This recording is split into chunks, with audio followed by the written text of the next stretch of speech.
বৃদ্ধাশ্রম। আমরা আজকাল সমাজের দিকে তাকালেই দেখি অনেক বৃদ্ধ বাবা মাই তাদের সুন্দর সাজানো সংসারকে ত্যাগ করে সন্তান এবং তাদের সেই সুন্দর সাজানো সংসারকে ত্যাগ করে তাদের সেই মায়া মমতাকে বিসর্জন দিয়ে তাদেরকে পাড়ি জমাতে হয় বৃদ্ধাশ্রমে। অবশ্যই প্রত্যেকটি সন্তানের খেয়াল করা উচিত যে তাদের কোনো বাবা মাই যেন বৃদ্ধাশ্রমে যেতে না হয়, কারণ এই বাবা মাই কিন্তু আপনাকে কষ্ট করে লালন পালন করে খেয়ে না খেয়ে সেই ছোট্ট থেকে বড় করেছেন। অবশ্যই সেদিকে খেয়াল রাখতে হবে যে আপনার বাবা বা আমার বাবা কারো বাবা যেন সন্তান জীবিত থাকতে বৃদ্ধ বয়সে সে পরের কাজ করে জানে তার জীবিকা নির্বাহ করতে না হয়। এরূপ ঘটনা বিশ্বের অহরহ ঘটে থাকে।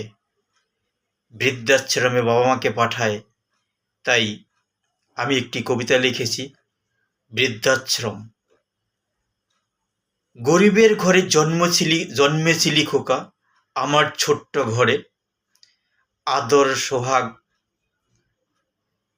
আদর যত্নে রেখেছিলাম তোকে মাথার মুকুট করে।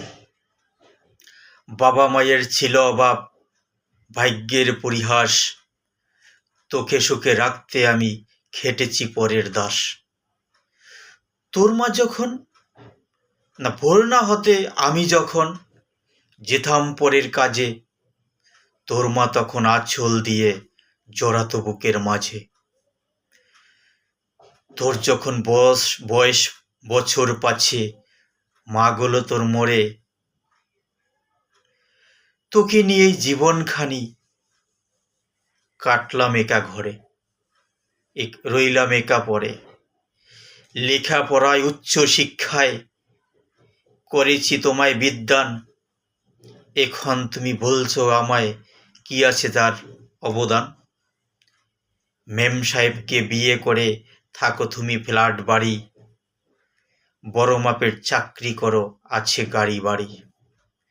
বৌমা একদিন খোকার কাছে চুপি সেরায় বলে, তোমার বাবা থাকলে এখানে আমি যাব চলে।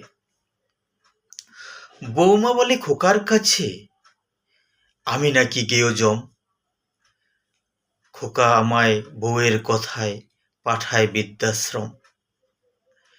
বৃদ্ধাশ্রমের এক কোণেতে হবে আমার বাস, বউয়ের কথায় শেষ বয়সে কইলি সর্বনাশ। যত্নে লালিত স্বপ্নগুলো অযত্নে করিস না শেষ, আজীবন ভালো থাকিস বাবা, আশীর্বাদ রইল অশেষ। বাবা মা যখন বৃদ্ধাশ্রমে যায় তখনও তার সন্তানকে আশীর্বাদ করে যায় যে ভালো থাকিস বাবা, সুখে থাকিস। এই হলো আমাদের পিতামাতা, তাদেরকে জানি কখনোই অসম্মান করা না হয়।